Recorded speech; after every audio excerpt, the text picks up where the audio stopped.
మా జనసేన ఆఫీస్ దగ్గరికి DSC district selection committee ఆ ఇష్యూ మీద చాలామంది యూత్ వచ్చారు.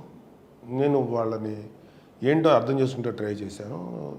నాకు అర్థమైనంత వరకు అది చాలా పెయిన్ఫుల్గా అనిపించింది. ఏంటంటే మన ఏపీ స్టేట్లో ప్రైమరీ స్కూల్ టీచర్స్ నుంచి హై స్కూల్ వరకు +1 +2 వరకు మనకున్నటువంటి ఖాళీలు 35,000.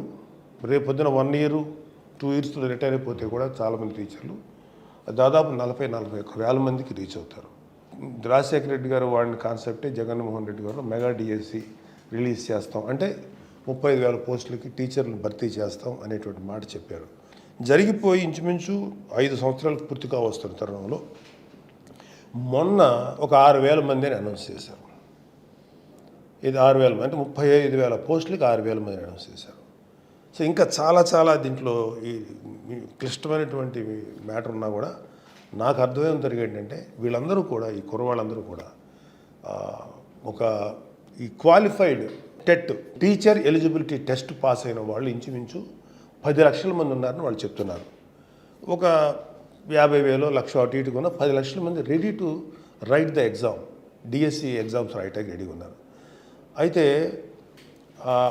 ఇంచుమించు 5 ఏళ్ళ నుంచి వెయిట్ చేస్తున్నారు. వీళ్ళందరూ పిల్లలు కూడా రాసి రెడీ అయ్యి ఇంట్లో తల్లిదండ్రులకు భారం అవుతున్నాం అనే బాధ వాళ్ళలో అట్ ద సేమ్ టైం మేము ఇంకా మాకు జాబులు రావట్లేదని కళలో ఒత్తిలేసు వీళ్ళందరూ యంగ్స్టర్స్. బాధ అనిపించింది ఏంటంటే వీళ్ళందరూ కూడా మనస్ఫూర్తిగా ఇంచుమించు వీళ్ళలో ఈ డిఎస్సి అనే ఆశ చూపించినందుకు జగన్మోహన్ రెడ్డి గారికి ఇంచుమించు ఒక 7-8 లక్షలు ఆ రోజుల్లో 6 లక్షల మంది ఉన్నారు సరే 6 లక్షల మంది ఇంచుమించు 5 లక్షల మంది పైగా చాలా మా లైఫ్లు మారిపోతాయి మా జీవితాలు మారిపోతాయి అనే దీంట్లో వైసీపీని గెలిపించారు వీళ్ళందరూ. ఇవాళ గెలిపించిన వాళ్ళని ఉపయోగపడక ఎవరికి ఉపయోగపడండి ప్రభుత్వం ఎందుకని నాకు అనిపిస్తుంది. It's very bad. ఎందుకంటే వాళ్ళ పవన్ కళ్యాణ్ గారు చాలాసార్లు చెప్పారు వయసు అయిపోతుంది ఇంకా తల్లిదండ్రులకు భారంగా అయిపోతున్నాం అనే బాధ యూత్లో ఎంత ఉంది. సో నాకేమంటే 35,000 పోస్టుల్లో నువ్వు 6,000 పోస్ట్ అనౌన్స్ చేసి 1,600 కర్నూలుకి ఇచ్చి మిగతా అన్నీ ఇచ్చారు. అది 8,000 మొత్తం 8,000 మంది ఇచ్చారు. 6,100లో 1,600 కర్నూలుకే ఇచ్చారు. మిగతాకి ఏదో కొంత సర్దారు. సో అది ఎంతమందికి ఇస్తారు? ఈ వెయిటింగ్ ఏమో 35,000 పోస్టులు ఉన్నాయి. 10 లక్షల మంది రాయటానికి రెడీగా ఉన్నారు. మీరు 6,000 మందికి ఇచ్చారు. 6,000 మందిని ఎప్పుడు ఇస్తారు? ఏం చేస్తారు?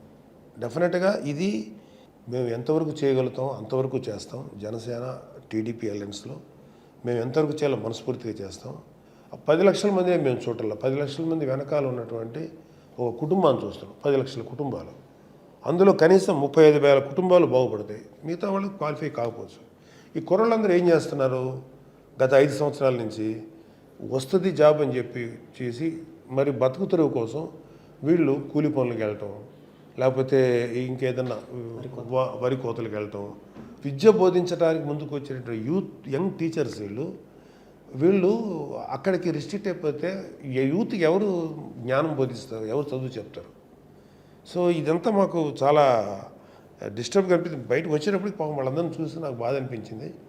డెఫినెట్గా బాబు మీ యొక్క అప్పీల్ని కానీ దేనైనా సరే నేను ప్రెసిడెంట్ గారి దగ్గర తీసుకెళ్తాను, అలయన్స్ ప్రభుత్వం దగ్గర తీసుకెళ్తాను. డెఫినెట్గా రాబోయే జనసేన అలయన్స్ ప్రభుత్వంలో మా వరకు మీకు ఎంతవరకు న్యాయం చేయగలం అంతవరకు న్యాయం చేస్తాం.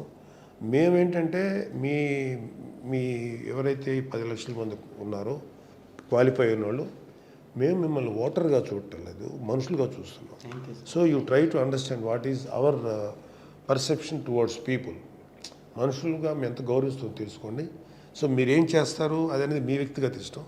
బట్ జనసేన టీడీపీ అలయన్స్ ప్రభుత్వం వచ్చిన తర్వాత మాత్రం డెఫినెట్గా దీన్ని అడ్రస్ చేయాలని చెప్పి నేను గట్టిగా నేను పోరాడతాను. అయితే మీ తరఫున నేను పవన్ కళ్యాణ్ గారు చాలా పెద్ద మనసు ఉన్న వ్యక్తి, ఆయన మిమ్మల్ని అర్థం చేసుకొని మీకు కోఆపరేట్ చేస్తారు.